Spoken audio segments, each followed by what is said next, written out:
Today we're going to be working some offense from the inside de la Riva or reverse de la Riva position.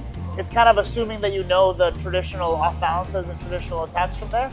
So I'm going to kind of quickly go over what those are, but that's not going to be what we're going to be focused on today, all right? So reverse de la Riva is going to be a situation where my inside leg is coming between his legs.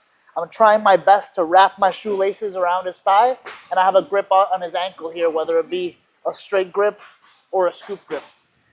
Now, if his leg is straight and he's standing straight up, it's going to be difficult to connect to his hamstring like I was before, and that's okay. In these situations, I just go kind of knee to knee and off balance my partner. Now, the traditional options from reverse de la Riva are going to be, if my partner's sitting upright, I can sit him down to his butt with something like a tripod sweep. So I might put my weight up on his hip as I block this foot and take this hand off the mat and tripod sweep him. That's one fundamental choice here.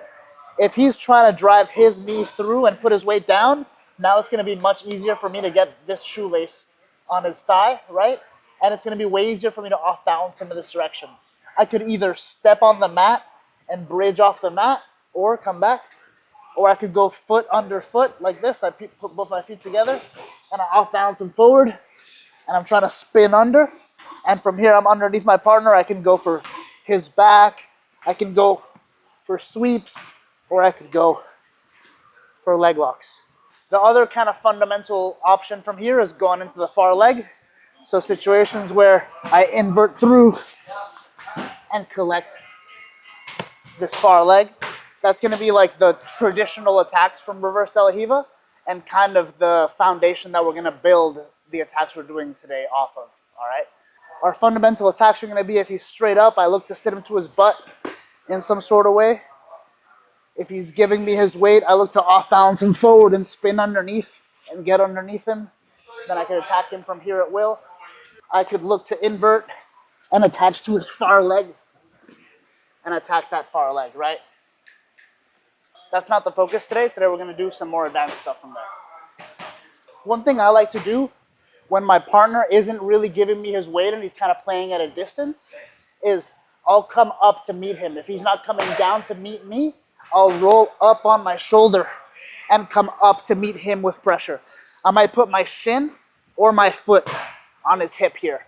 A lot of times a good guy will be controlling this ankle, and it can be annoying to get my foot on his hip, but I can still roll up and get my knee in front of his thigh and kind of off balance him backwards. Now I can play a really nice dilemma where if he stays here and doesn't pressure back into me, I can pommel this foot out and pendulum myself into a nice wrestle up. I'm here, he's not meeting my pressure. I come up and I meet him halfway, right? Now if he's not pushing back into me, I can take this foot out and I can push him away and get this backside single entry for a wrestle up. I can curl my elbow in to my hip. That makes it easier to invert and be like close here, right?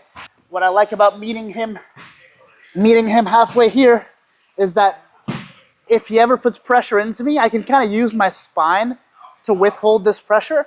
And then whenever I choose, I kind of take out the trapdoor from underneath him and invert behind him, getting to whatever attacks I like from here, whether they're sweeps, back takes, or leg locks. I have this trapdoor effect where he's leaning on me and I disappear, off balance him forward. Here I can look for all sorts of attacks on my partner. All right, now we're going to go over the false reap and the two different ways that it most likely turns out most of the time, right? So the false reap is something that we can do from a various amount of off balances, but we're going to look at it from the same position where we're building up here, but we're able to get our foot on his hip this time. Now, this all happens at once. As this foot is kind of snaking through, catching his hamstring and extending, this hand is going to come behind his leg and go from being wrist deep to being elbow deep. So these two things happen at once.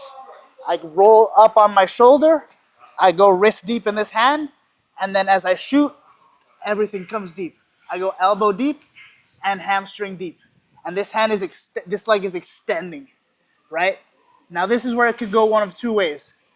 I could either off balance him by inverting, so tucking my head between his legs and off balancing him forward, or sometimes if I feel like I can't invert through, it probably means that his body is set up in a way for me to roll across my back rather than inverting through, right? I get here, I build up, my hand and leg shoot at once. Everything shoots deep at once. Now, if I feel like I can't invert forward, maybe come down to this knee. Yeah, maybe if I feel like I can't invert through the middle, I'll be able to roll across my back. So I don't know if you guys noticed the difference there, but in one of them, I'm rolling and inverting all the way through. And in the other one, I'm just falling from one shoulder across my back to the other shoulder. So it's a slight difference, but depending on his body position, one of them is going to be easier than the other. So you can't just be good at one. You need to be able to do both. Again, you could also do reverse Telehiva, like say he is giving me his weight and I off balance him forward. You can still full sweep in situations like this. There's nothing wrong with that. But that's kind of like the more traditional one. This one is just something I've been working on from a different position. When I get here, I could kick out, but I find it's more control if I go over the top. Now I have a grip behind his leg, a grip in front of his leg, and I can hold him. So if he tries to stay sticky, right, sticky, he can't stay sticky if I hold it, and I can attack him right away right here.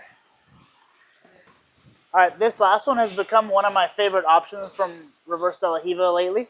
So if he gives me his weight, but I catch him here with this, I'm going to be able to off balance him forward and take advantage of the space underneath him. But if he does a good job of clearing this, maybe with his hand, and then sitting forward, now I don't have the space to get it anymore, and I can't off balance him now, right? So this is going to be a big problem for me. So anytime he does a good job of coming into a split squat position, and I don't get my reverse Telehiva hook in time, I'm going to be looking to get my foot and pommel it to his outside hip here. Sometimes I need to do a little bit of hand fighting. Like if this is kind of congesting me, I might need to push it a bit and pommel it over. If he's holding onto my leg here, I might have to grip fight and pommel it over. But the idea is I go from an inside-like position to a position where I'm playing an outside guard now. And from here, I could just switch my hips, switch my ankle grip, and play outside Telehiva and go for all sorts of outside Telehiva options. That's perfectly acceptable. But one thing I've been playing around with a lot that I've been having fun with is getting this foot outside, now using it to invert through and getting to like that inverted style attack, but with both my feet on the outside. So again, I get here and I can't get my Telehiva hook in. He's done a good job. I might need to do some grip fighting here and fight this on the outside. Now I have options. I can push him away, similar to what we did earlier. I'm kind of coming up on my shoulder here, pushing him away. And then I can invert through with this outside-like position and attack all sorts of back takes, sweeps, or leg locks from this position. Might need to push him away a little bit, do some grip fighting. But I can ultimately invert under and attack him. I can attack leg locks, all sorts of things in these positions. All right, let's get some rounds in. 1, 2, 3.